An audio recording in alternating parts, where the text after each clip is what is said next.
na huku mimi nalishwa na hao wamama wenye hawana uwezo. Unajua nilichokifanya? Nikamwambia mke wangu, hizi hela zinakuja hapa sio za kwetu. Hizi hela ni kipimo kutoka kwa Mungu. Ona tunasalia kwa hiki kijumba kidogo na tunaisha kwa watu karibu 15 18. Inabidi tutoke humu. Hatuwezi kuendelea humu. Nimeona pale kuna ukumbi wa baa. Inabidi twende tumuone mwenye ukumbi wa baa ili tukodi ule ukumbi, tutoke tumwabudie Mungu huko. Nikaita Daniel na Andrea nikamwambia mfuate, wakamfuata yule baba. Waliona kwa nani, akaambia wewe ukumbi kama mnataka nitawakodisha. Hela ngapi? Akasema kwa mwezi shilingi 15,000. Tukapiga hesabu miezi 20 tunaweza kulipa kiasi gani? Tukaona tunaweza kulipa 300,000. Nikatoa zile 300,000 nikawapa, nikamwambia nendeni mlipe. Wakaenda wakalipa.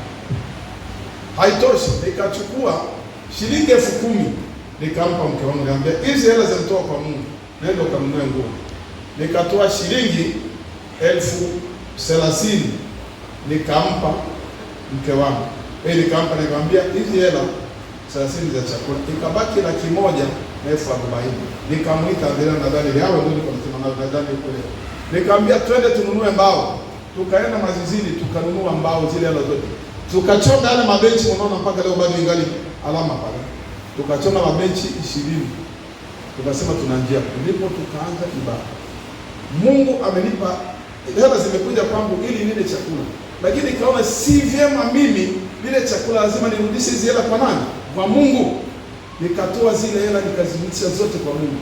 Mungu alipoona hivyo, tuko pale kwenye baa, ndipo akazungumza na Mariamu Anderson na misionari kwamba tuna mshindani wetu mmoja amesha kanisa la Ngorongoro, ninaenda kwa haraka sana. Tena wanaabudu kwenye baa.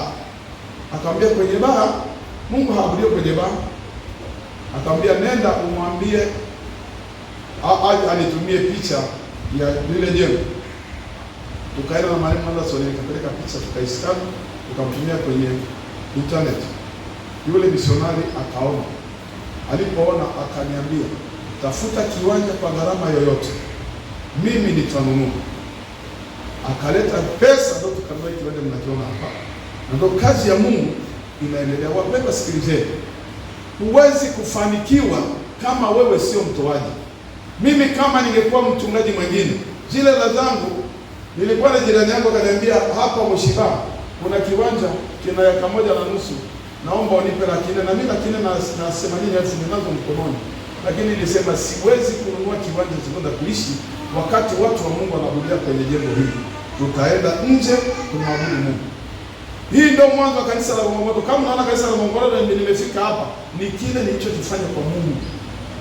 Niko na maisha ya shida, nalala chini, sina chakula, nalishwa na hao mama.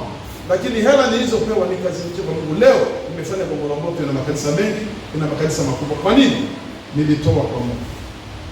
Tujifunze mafanikio. Hauwezi kupata mafanikio kama wewe sio mtoaji. Kanisa la Ngorongoro kila siku nasema nigeni mimi kama maanisha muone jinsi mimi ninavyoenda. Siku ile nilisema hawezi kufanikiwa bila kuwa mtoaji. Lakini katiba inaniambia mchungaji apewe 70% ya mapato ya kanisa. Inachukua 70% ili upate baraka katika maisha yako, lazima uwe mtoaji. Hii ninawaambia sasa, kwa najivuna, nataka niwafundishe hata mimi sitakuwepo. Myakumbuke haya ninaowaambia kwamba huwezi kufanikiwa kama wewe hauwezi kumtolea FPST. Mungu awabariki. Naomba tusimame.